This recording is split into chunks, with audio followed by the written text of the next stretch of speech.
So the worst, the internet connection goes down. That does happen occasionally.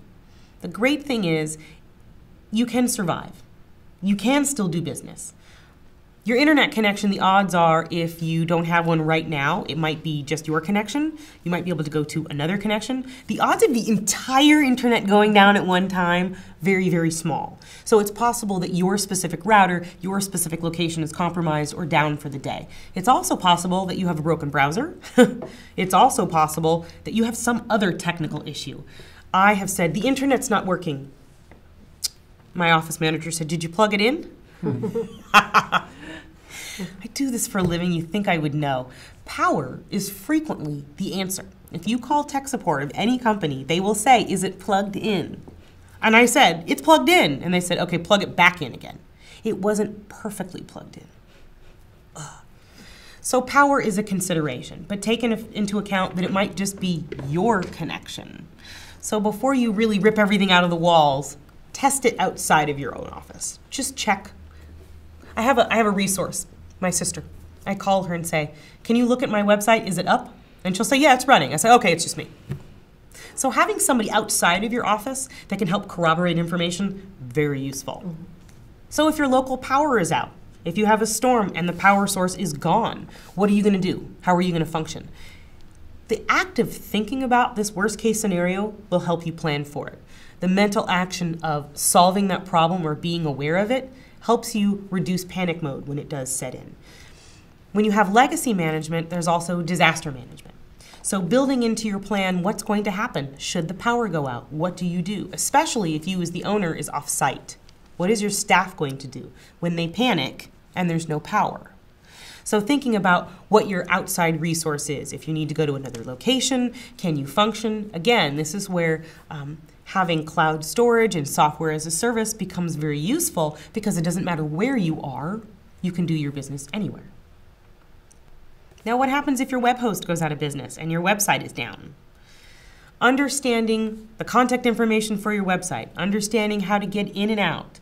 These are important features to know, but knowing that web hosts do go out of business, we do talk about vetting your source and making sure that they are reliable and that they are big enough that they're not going to go out of business.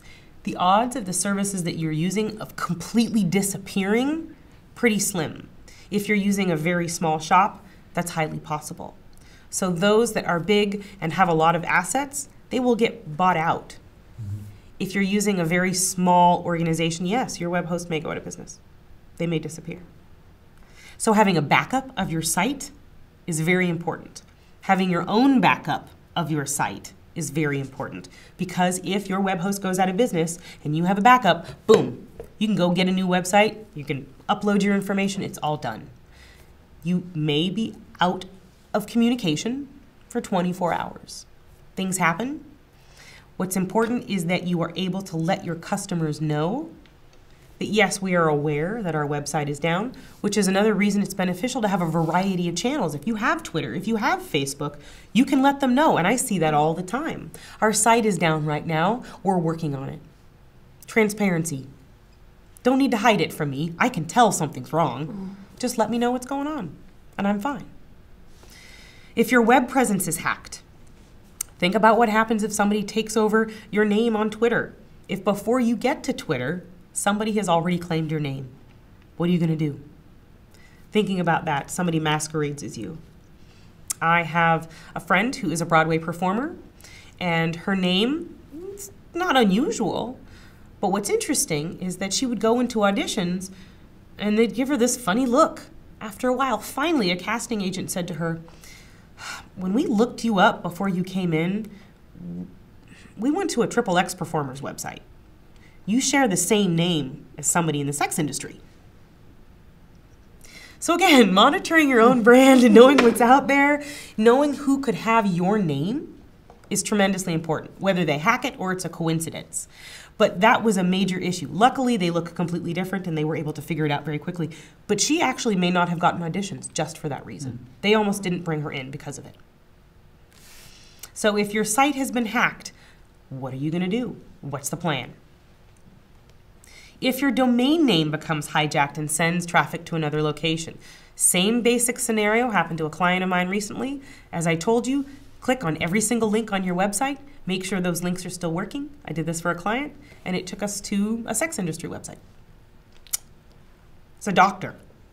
The link was valid when we put it up, but the point is that other company, their website was hacked. Their domain name was hacked, and it repointed to another location. So what are you going to do in that situation? How are you going to handle that? And this is something you can work through with your web host. What happens if that happens? What do I do? Working through all of these thoughts will help you be prepared. So when it does happen, what you do is say, okay, we know what we're going to do.